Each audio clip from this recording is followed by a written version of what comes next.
Hello, I'm Alicia Davis, And I'm Stacy Watson. and we are the founders and co-owners of Transformative Leadership Strategies, a coaching, training, and team building company.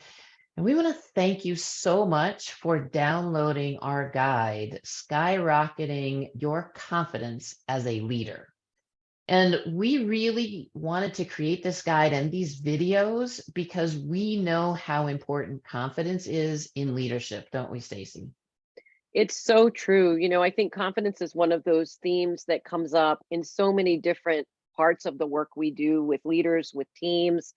And I think it's because confidence is kind of hard to always put our hands around or understand. It's such a big word. And it can look and feel different depending on the situation, but depending on the people involved. And so, one of the approaches that we thought would be helpful is to take this really big idea and break it into smaller pieces or factors that might help us understand it in a little bit more of a granular way. And that's the kind of backbone of the guide that we created.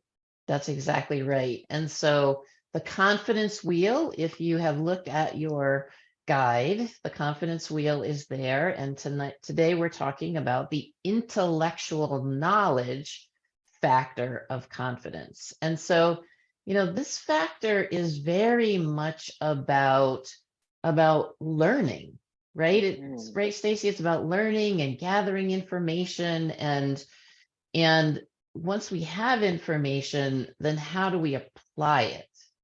But let's talk about like really specifically how that happens in leadership.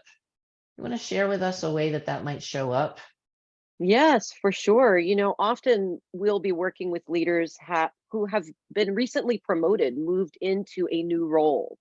And of course, like anything that we do when we're starting out new, there is often a feeling, I don't know everything that I need to know, which can contribute to a lack of confidence. And Hmm. so this is something that is very common. And I think most of us can really relate to that feeling of just not knowing what I feel like I need to know.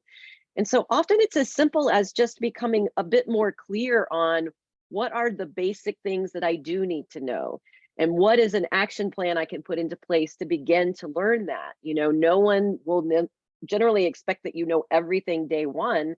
How can I just move from where I am right now to the next level of knowledge? And so I think this can be a real opportunity to create an action. And I think we have an opportunity to do that on the sheet, right? On the guide. Yeah, we totally do. And you might just consider for yourself how that might look. It might be asking questions, it might be doing some research, it might be cultivating a mentor, right? There's so many different Yes. ways that you can learn what you need to know. And I think the other thing that just popped into my mind, Stace, as you were talking, was to also have a little patience with ourselves. I For know that that's sure. not in our definition there.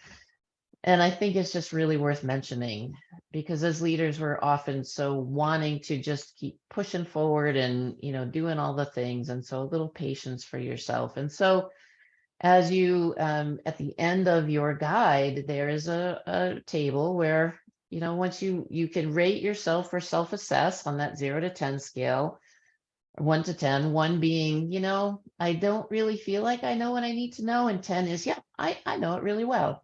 And so wherever you land in that scale, if you feel that you want to take a little step, you can put it in that guide or in that table at the end. And of course, we would love to hear about it. Mhm.